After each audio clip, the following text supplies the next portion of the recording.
Welcome back, bros. If you're studying for your Cambridge IGCSE Psychology 0266 exams, you're in the right place. Today, we are diving into a very important topic for the syllabus, Craik and Lockhart's levels of processing model of memory, or the LoP model for short. Let's get started. To begin, let's look at the basic concept of the levels of processing model. Proposed by Craik and Lockhart in 1972, this model was introduced as an alternative to the idea that memory consists of separate stores, like short-term versus long-term memory. Instead of thinking about where a memory is stored, the LoP model suggests that memory strength depends on how deeply information is processed, not where it is stored. The central claim here is quite simple. Deeper, more meaningful processing leads to more durable and easily retrievable memories compared to shallow processing. So, the more you think about the meaning of something, the better you will remember it. To understand this better, we look at what is called the depth of processing continuum.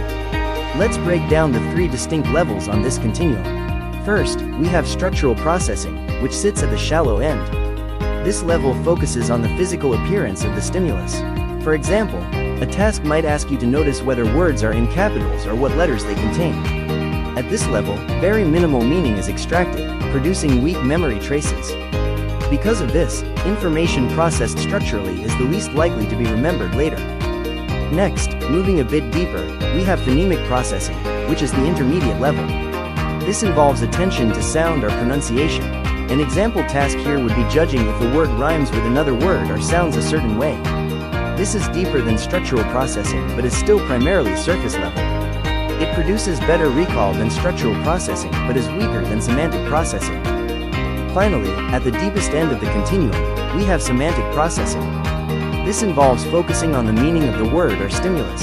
Example tasks might include deciding whether a word fits a sentence or thinking about definitions and categories. Semantic processing encourages linking new information to existing knowledge, which strengthens encoding. Ultimately, this produces the most durable and retrievable memories. Now, how do we know this theory holds up?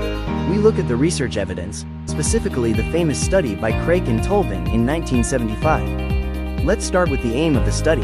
The researchers wanted to investigate whether the depth of processing during encoding affects memory recall.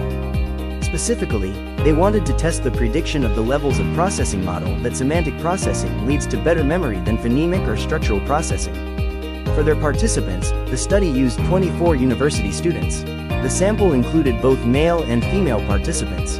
Participants were recruited using an opportunity sample, which is typical of laboratory-based cognitive research.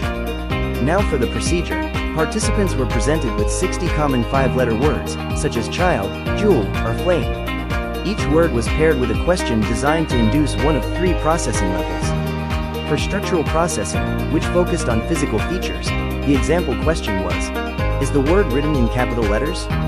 For phonemic processing, which focused on sound, the example question was, does the word rhyme with another word? For semantic processing, which focused on meaning, the example question was, would the word fit into this sentence? These words were shown in a random order to reduce order effects. After processing all words, participants completed an unexpected recognition test. They were given a list containing 180 words, which included the 60 original words plus 120 new distractor words. Participants were asked to identify which words they had seen before. Memory performance was measured by the number of correctly recognized words. The results were quite clear. Words processed at the semantic level were recalled most accurately. Words processed at the phonemic level showed moderate recall, which was better than structural but worse than semantic. Finally, words processed at the structural level were recalled least accurately. The findings showed a clear positive relationship between depth of processing and memory performance. So, what is the conclusion? The results support the levels of processing model by demonstrating that deeper, semantic processing leads to stronger and longer-lasting memories. It shows that memory recall is influenced more by how information is encoded than by simple repetition or structural analysis. The study provides strong experimental evidence that meaning-based processing enhances long-term memory. Next, let's explore some key principles of the model. The first is the encoding specificity principle. Memory is improved when cues present at encoding are also present at retrieval. For example, if you learned a word by focusing on meaning, a meaningful cue at recall helps more than a shallow cue, like font color. The second principle is that retrieval depends on processing match. If the level of processing at recall matches the level at encoding, recall is boosted. In contrast, mismatching levels, like using structural encoding with a semantic cue, hinder recall. So, how can we apply this in the real world? In education and revision, the model encourages deep learning strategies rather than surface memorization. Students improve recall by explaining material in their own words and by relating content to personal experiences or prior knowledge. They can also improve recall by using meaningful mnemonics, for example, linking first letters of words to form memorable phrases. Applying knowledge rather than just reading it repeatedly is key. When it comes to real-life memory, the LoP model helps explain everyday memory.